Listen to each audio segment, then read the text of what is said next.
નમસ્કાર, હું છું આપની સાથે રોશની અને તમે જોઈ રહ્યા છો સાંજના સમાચાર. સમાચારની શરૂઆત કરીએ હેડલાઇન્સથી.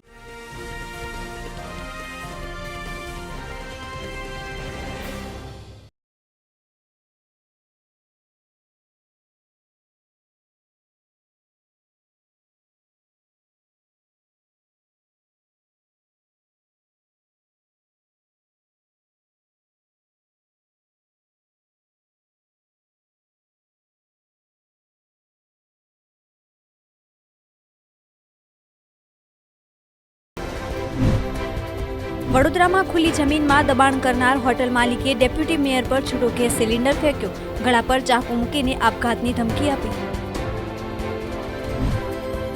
કલોલ બોરીસણા રોડ પર જીઓ કંપનીએ આડેધડ ખોદકામ કરતા ગેસની પાઇપ લીકેજ. સોસાયટીઓમાં ગેસ પુરવઠો ખોરવાયો. ઉડીપી કોલેજમાં હિજાબ પહેરેલી છોકરીઓએ વિરોધ પ્રદર્શન કર્યું. જવાબમાં ભગવો પહેરીને આવેલા વિદ્યાર્થીઓએ કરી નારેબાજી. અમદાવાદ બ્લાસ્ટ કેસનો 14 વર્ષે ચુકાદો. કોર્ટે 49 આરોપીને દોષિત જાહેર કર્યા, જેમાંથી એક તાજના સાક્ષીની સજા માફ. 29 આરોપી નિર્દોષ. કાલે સજા સંભળાવાશે. અમદાવાદમાં 2008માં થયેલા સિરિયલ બ્લાસ્ટ કેસમાં ચુકાદો જાહેર થઈ ચૂક્યો છે. અદાલતે કુલ 78માંથી 49 આરોપીને યુએપીએ અનલોકલ એક્ઝિક્યુટિવ પ્રિવેન્શન હેઠળ દોષિત જાહેર કર્યા છે. આ તમામ દોષિતોને આવતીકાલે સવારે 10:30 વાગે સજા સંભળાવવાનો અદાલતે નિર્ણય કર્યો છે. આ કેસમાં કોર્ટે શંકાના આધારે કુલ 28 આરોપીને નિર્દોષ જાહેર કર્યા છે.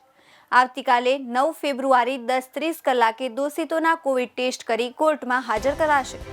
આ તમામને 302 અને 120 હેઠળ દોષિત જાહેર કરવામાં આવ્યા છે. આજે આરોપીઓને વિડીયો કોન્ફરન્સ દ્વારા હાજર રાખવામાં આવ્યા હતા. તપાસમાં મદદ કરનાર આરોપીને છોડી મૂકવામાં આવ્યા છે.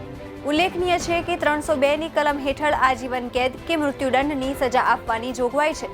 તપાસ ટીમનો હિસ્સો રહેલા સેક્ટર 1 જેસીપી આરવી અસારીએ જણાવ્યું કે આશિષ ભાટિયા અને ખૂબ મજબૂત નેટવર્ક ધરાવતા અભય ચુડાસમાના નેતૃત્વ અને માર્ગદર્શન હેઠળ તપાસ ટીમોએ ખૂબ મહેનત કરી હતી. કોન્સ્ટેબલથી ઉચ્ચ અધિકારીઓએ રાત દિવસ મહેનત કરી હતી, જેનો આજે ઐતિહાસિક ચુકાદો મળ્યો છે. ન્યાય પ્રક્રિયા લાંબી હોય છે. શરૂઆતથી તપાસમાં નાનામાં નાની કડી જોડાતા ગયા અને જેની આજે સફળતા મળી છે. એક તરફ સમગ્ર રાજ્ય સહિત વલસાડ જિલ્લામાં કોરોનાના કેસ વધી રહ્યા છે, ત્યારે બીજી તરફ નેતાઓ પોતાના આયોજનોમાં કોરોના ગાઈડલાઇન્સનો ખુલ્લેઆમ ભંગ કરે છે, છતાં પોલીસ તંત્ર ચૂપચાપ જોયા કરે છે. પારડી તાલુકાના ભાજપ યુવા મોરચાના ઉપપ્રમુખ દેગીસ સુનિલભાઈ આહિરની બહેનના લગ્નમાં કોરોના નિયમોને ઘોળીને પી જનારા દ્રશ્યો સામે આવ્યા છે. ભાજપ યુવા મોરચાના ઉપપ્રમુખ દેગીસ સુનિલભાઈ આહિરની બહેનના લગ્ન પારડી હાઈવે પર આવેલા એક પાર્ટી પ્લોટમાં ધરમપુર એપીએમસીના ચેરમેન જીવાભાઈ આહિરના ભાઈના છોકરાની સાથે યોજાયા હતા. લગ્ન સમારોહમાં કોરોના ગાઈડલાઇન્સના ધજાગરા સ્પષ્ટ જોવા મળ્યા હતા. પાર્ટી પ્લોટમાં મોટી સંખ્યામાં લોકો ડીજેના તાલે નાચ્યા હતા. આથી સવાલ થઈ રહ્યા છે કે શું પારડી પોલીસને આ શાહી લગ્ન દેખાતા નથી? નિયમો ઘડતા નેતાઓ પણ લગ્નમાં હાજર રહ્યા હતા, ત્યારે પોલીસ તંત્ર ઘોર નિંદ્રામાં જોવા મળ્યું હતું. આ ઉપરાંત વરઘોડો નેશનલ હાઈવે નંબર 48 પર સર્વિસ રોડ પર નીકળ્યો હતો, જેમાં મોટી સંખ્યામાં લોકો જોડાયા હતા. થોડા સમય અગાઉ વલસાડમાં કર્ફ્યુ ભંગમાં નવવધુને આખી રાત પોલીસ સ્ટેશનમાં વિતાવવી પડી હતી. એવી સખત કાર્યવાહી પોલીસે કરી હતી. અહીં સવાલો ઊભા થાય છે કે સામાન્ય માણસને માસ્ક કે કર્ફ્યુ ભંગમાં દંડતી પોલીસ નેતાઓના આયોજનમાં કેમ ચૂપ રહે છે? શું નિયમો માત્ર પ્રજા માટે જ છે, નેતાઓ માટે નહીં? આવા એક નહીં અનેક સવાલો છે, પણ તેનો કોઈ જવાબ નથી. વડાપ્રધાન નરેન્દ્ર મોદીએ મંગળવારે રાજ્યસભામાં રાષ્ટ્રપતિના સંબોધનનો જવાબ આપ્યો હતો. મોદીના નિશાના પર કોંગ્રેસ રહી હતી. મોદીએ કટાક્ષ કરતા કહ્યું હતું કે જેમણે દેશમાં ઇમરજન્સી લગાવી હતી તેઓ લોકશાહીની ચર્ચા કરી રહ્યા છે. ઇમરજન્સીમાં લોકશાહીનું ગળું દબાવવામાં આવ્યું હતું. તેમણે વધુમાં કહ્યું હતું, જો કોંગ્રેસ ન હોત તો દેશ ઇમરજન્સીથી કલંકિત ન થયો હોત. કોંગ્રેસ ન હોત તો જ્ઞાતિવાદનું અંતર ન હોત. જો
કિશન ભરવાડની હત્યાના ષડયંત્રમાં પકડાયેલા મૌલાના કમર ગની ઉસ્માનીની સંસ્થા તહેરી કે ફરૂકી ઉત્તર પ્રદેશના શાહજહાંપુર વિસ્તારમાં આવેલી હોવાથી ઉત્તર પ્રદેશ એટીએસની ટીમ અમદાવાદ આવી હતી.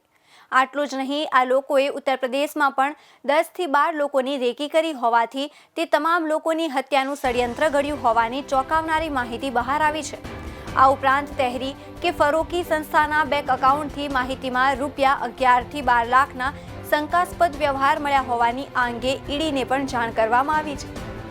ગુજરાત એટીએસે ઉત્તર પ્રદેશ એટીએસને જાણ કરતા ઉત્તર પ્રદેશ એટીએસની ટીમ 2 દિવસથી અમદાવાદ આવી છે. આ ટીમે ગુજરાત એટીએસની ઓફિસે કમર ગનીની પૂછપરછ કરી હતી. અમદાવાદ મ્યુનિસિપલ કોર્પોરેશનની સૌથી વધુ ખોટ ખાતી અને પરિવહન આપતી સેવા Ahmedabad municipal corporation transport service AMTS હવે માત્ર ભાજપના મળતિયા કોન્ટ્રાક્ટરોને પૈસા કમાવવા માટે સંસ્થા બની ગઈ હોય તેવું લાગી રહ્યું છે. એએમટીએસ દ્વારા ખાનગી બસ ઓપરેટરો પાસેથી 200 જેટલી સીએનજી મીડી નોન એસી બસ ખરીદવાનું નક્કી કરવામાં આવ્યું છે. બસ ખરીદવા માટે ટેન્ડર બહાર પાડવામાં આવ્યા છે, જેમાં ભાજપના જ મળતિયા કોન્ટ્રાક્ટરોને બસના કોન્ટ્રાક્ટ આપવાની વિવાદાસ્પદ દરખાસ્ત મૂકવામાં આવી છે. 3 અલગ-અલગ અને એએમટીએસમાં વર્ષોથી ખાનગી કોન્ટ્રાક્ટનો અડ્ડો જમાવીને બેઠેલા 3 કોન્ટ્રાક્ટરો દ્વારા પ્રતિ સીએનજી બસના પ્રતિ કિલોમીટરના ₹46ના ભાવની દરખાસ્ત મુકાઈ છે. એએમટીએસ મળનારી કમિટીમાં 200 જેટલી મીડી સીએનજી બસ ખરીદવાના કોન્ટ્રાક્ટની દરખાસ્ત મુકાઈ છે, જેના માટે ટેન્ડર બહાર પાડવામાં આવ્યું હતું, જેમાં 7 પાર્ટીઓએ બીડ ભરી હતી. જેમાં પ્રથમ લોએસ્ટ ભાવમાં ટાંક બસ સર્વિસ અને બીજા અને ત્રીજા લોએસ્ટ પાર્ટી તરીકે ક્રમશઃ અહમ ટ્રાન્સપોર્ટ અને આદિત્યનાથ ટ્રાન્સપોર્ટ કંપનીના સરખા ભાવ આવ્યા હતા. જેમાં ટાંક બસ સર્વિસને પ્રથમ લોએસ્ટ ભાવ તરીકે હોવાથી 70 બસો, જેમાં પ્રતિ કિલોમીટર ₹46ના ભાવ આપવામાં આવ્યા છે. અહમ ટ્રાન્સપોર્ટ અને આદિત્યનાથ ટ્રાન્સપોર્ટ કંપનીના સરખા ભાવ હોવાથી તેઓને 65 બસો આપવામાં આવી છે. સુરત શહેરમાં કોરોનાના કેસમાં સતત ઘટાડો નોંધાઈ રહ્યો છે. જોકે મોતનો આંકડો યથાવત રહ્યો છે. ગત રોજ નવા પોઝિટિવ કેસ 153 નોંધાયા હતા. આ સાથે શહેર જિલ્લામાં 3 દર્દીના મોત થયા છે, જ્યારે ડબલ કરતાં વધારે દર્દીઓને ડિસ્ચાર્જ આપવામાં આવ્યો હતો. નવા નોંધાયેલા કેસમાં 5 વિદ્યાર્થી સંક્રમિત થયા હોવાનું સામે આવ્યું છે, જ્યારે હજુ પણ વેક્સિન ન લીધી હોય તેવા લોકો છે, જે ગત રોજ 13 લોકો જેમણે વેક્સિન લીધી નથી તે સંક્રમિત થયા હતા. શહેરમાં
પ્રેશરની પણ બીમારી હતી. સુરતમાં ગોદાદરા કેશવનગરમાં 3જા માળે ધાબા પરથી શંકાસ્પદ રીતે 30 ફૂટની ઊંચાઈએથી પટકાયેલી મહિલાનું ઘટના સ્થળે જ મોત નીપજતા પોલીસે તપાસ હાથ ધરી છે. વહેલી સવારે બનેલી ઘટનામાં પરિવારે કહ્યું કે ગુડ્ડી દેવીની માનસિક બીમારીની દવા ચાલી રહી હતી. ઊંઘ ખુલી ત્યારે ખબર પડી કે પત્ની નીચે પટકાઈ છે. પોલીસે જણાવ્યું હતું કે કોલ લગભગ સવારે 6 વાગ્યાનો હતો. કોઈ મહિલા ધાબા પરથી નીચે પટકાયા બાદ મોતને ભેટી હતી. સ્થળ પર તપાસ કરતા મહિલા ગ્રાઉન્ડ સાથેના 2 માળ પછીના ધાબા પરથી શંકાસ્પદ રીતે નીચે પટકાઈ હોવાનું સામે આવ્યું હતું. તપાસમાં મરનાર ગુડ્ડી દેવી પ્રજાપતિ, ઉંમર 35 વર્ષ હોવાનું જાણવા મળ્યું છે. પરિવારે કહ્યું હતું કે તેઓ મૂળ બિહારના રહેવાસી છે. સંતાનમાં 2 દીકરા અને 1 દીકરી છે. પતિ મજૂરી કામ કરે છે અને વહેલી સવારે 6 વાગ્યાની ઘટના છે. લોકોની બૂમાબૂમ બાદ ઊંઘમાંથી ઉઠીને દોડતા પત્ની નીચે પટકાયા બાદ લોહીલુહાણ હાલતમાં મળી આવી હતી. ગુડ્ડી દેવી માનસિક બીમાર હોવાની દવા ચાલી રહી હતી.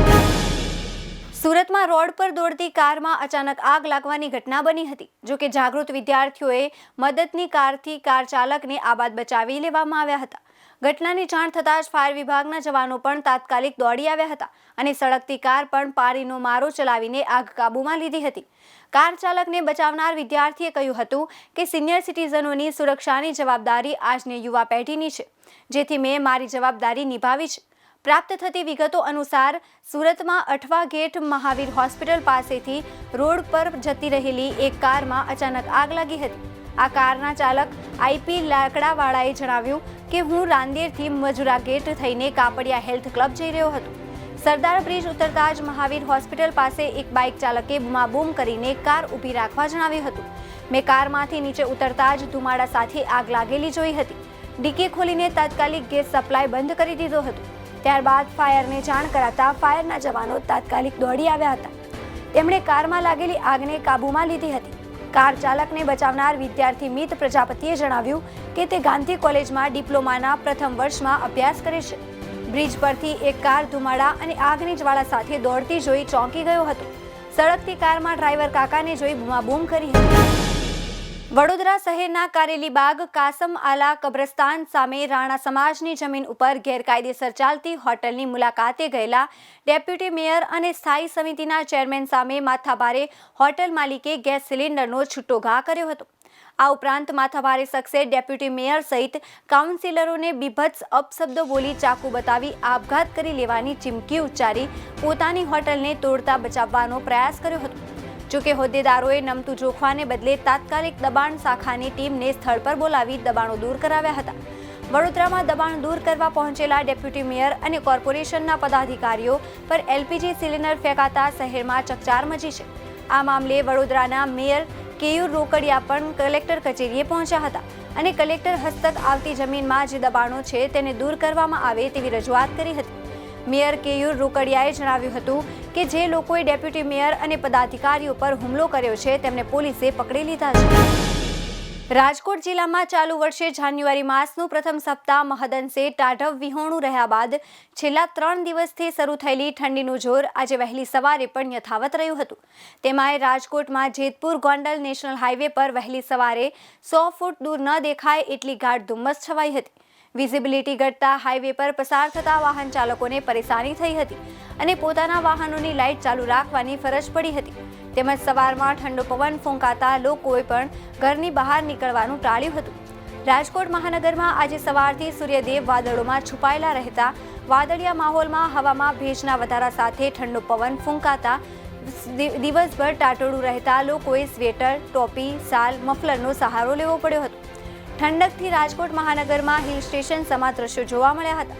સમગ્ર સૌરાષ્ટ્ર સાથે રાજકોટ મહાનગરમાં આજે સૂર્યદેવ વાદળોમાં છુપાયેલા રહ્યા હતા. જ્યાં વીરપુર અને ગોંડલ પંથકમાં આજે વાતાવરણમાં પલટો જોવા મળ્યો હતો. મોડે સુધી સૂર્યનારાયણના દર્શન થયા ન હતા.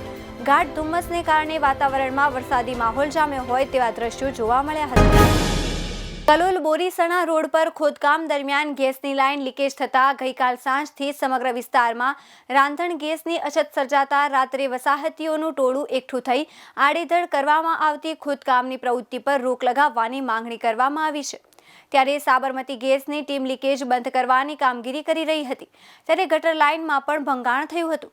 ગાંધીનગર કલોલના બોરીસણા રોડ પર જીઓ કંપની દ્વારા ફાઇબર લાઇન નાખવા માટે સવારથી જ આડેધડ ખોદકામ કરવામાં આવી રહ્યું હતું, જેના કારણે સાબરમતી ગેસની પાઇપલાઇનમાં લીકેજ થવાથી આસપાસના વિસ્તારમાં ગેસ પુરવઠો સાંજ પડતા જ ખોરવાઈ ગયો હતો, જેના કારણે વસાહતીઓને પારાવાર મુશ્કેલીઓનો સામનો કરવો પડ્યો હતો. સાંજના સમયે જ ગેસ લાઇનના ભંગાણ સર્જાતા રાંધણ ગેસના પુરવઠાની અછત સર્જાઈ હતી, જેના કારણે વસાહતીઓને આસપાસની હોટલ અને રેસ્ટોરન્ટનો સહારો લેવો પડ્યો હતો. કંપની દ્વારા આડેધડ ખોદકામ કરવાની પ્રવૃત્તિથી વસાહતીઓ રાત પડતા જ મોટી સંખ્યામાં એકઠા થઈ ગયા હતા. આ દરમિયાન ગેસ લીકેજની જાણ થતાં સાબરમતી ગેસ કંપનીના માણસો પણ સ્થળ પર દોડી આવ્યા હતા અને લીકેજ બંધ કરવાની કામગીરી કરી રહ્યા હતા. ત્યારે ગટર લાઇનમાં પણ ભંગાણ સર્જાયું હતું, જેના કારણે વસાહતીઓ વધુ મુશ્કેલીમાં મુકાયા હતા. આ અંગે સ્થાનિકોના જણાવ્યા મુજબ જીઓ કંપનીના માણસો ખોદકામ કરી રહ્યા હતા, જેના કારણે ગેસ લાઇન લીકેજ થઈ હતી. સાંજે 7 વાગ્યાથી ગેસ બંધ થતાં આસપાસના વિસ્તારમાં ગેસ પુરવઠો બંધ થઈ ગયો હતો. સમગ્ર વિસ્તારમાં રાંધણ ગેસ બંધ થતા રહીશોને હોટલ તથા રેસ્ટોરન્ટનો સહારો લેવો પડ્યો. કર્ણાટકમાં સ્કૂલ કોલેજમાં છોકરીઓના હિજાબ પહેરવા વિશે વિવાદ વધતો જાય છે. ઉડુપીમાં મંગળવારે સવારે વિદ્યાર્થીનીઓએ હિજાબ પહેરીને કોલેજમાં પ્રદર્શન કર્યું હતું. તેના જવાબમાં ભગવો દુપટ્ટો પહેરીને વિદ્યાર્થીઓ સામે આવ્યા હતા. બંને બાજુ ખૂબ નારેબાજી થઈ હતી. ત્યાર પછી કોલેજના પ્રોફેસરોએ સમગ્ર વિરોધ પ્રદર્શનો સાંભળ્યા હતા. આજે આ મામલે કર્ણાટક હાઈકોર્ટમાં પણ સુનાવણી થવાની છે. વિદ્યાર્થીનીઓએ હિજાબ પહેર્યો હોવાથી તેમને ક્લાસરૂમમાં બેસતા રોકવામાં આવી હતી. ત્યાર પછી આ છોકરીઓએ કર્ણાટક હાઈકોર્ટમાં અરજી દાખલ કરી હતી. છોકરીઓની દલીલ છે કે હિજાબ પહેરવાની મંજૂરી ના આપવી એ બંધારણીય અનુચ્છેદ 14 અને 25 અંતર્ગત તેમના મૌલિક અધિકારનું હનન છે. કર્ણાટકના કુંડાપુરા કોલેજની 28 મુસ્લિમ વિદ્યાર્થીનીને હિજાબ પહેરીને ક્લાસ અટેન્ડ કરતા રોકવામાં આવી હતી. આ ઘટના વિશે વિદ્યાર્થીનીઓએ હાઈકોર્ટમાં અરજી કરતા કહ્યું હતું કે ઇસ્લામમાં હિજાબ ફરજિયાત છે, તેથી તેની મંજૂરી આપવી જોઈએ. છોકરીઓના હિજાબ પહેરવા વિશેના જવાબમાં હિન્દુ સંગઠનોના છોકરાઓએ કોલેજ કેમ્પસમાં ભગવા શાલ પહેરવાનું કહ્યું હતું. જ્યારે હુબલીમાં શ્રીરામ સેનાએ કહ્યું હતું કે જે લોકોએ બુરખો અથવા હિજાબ પહેરવાની માંગણી કરી છે તેઓ પાકિસ્તાન જઈ શકે છે. એવો સવાલ પણ ઉઠાવવામાં આવ્યો છે કે હિજાબ પહેરીને શું ભારતને પાકિસ્તાન અથવા અફઘાનિસ્તાન બનાવવાનો પ્રયત્ન કરવામાં આવી રહ્યો છે. સાંજના સમાચારમાં બસ આટલું જ. વધુ સમાચાર જોવા માટે જોતા રહો અરવલ્લી સમાચાર, એટલે તમારો વિસ્તાર, તમારી વાત.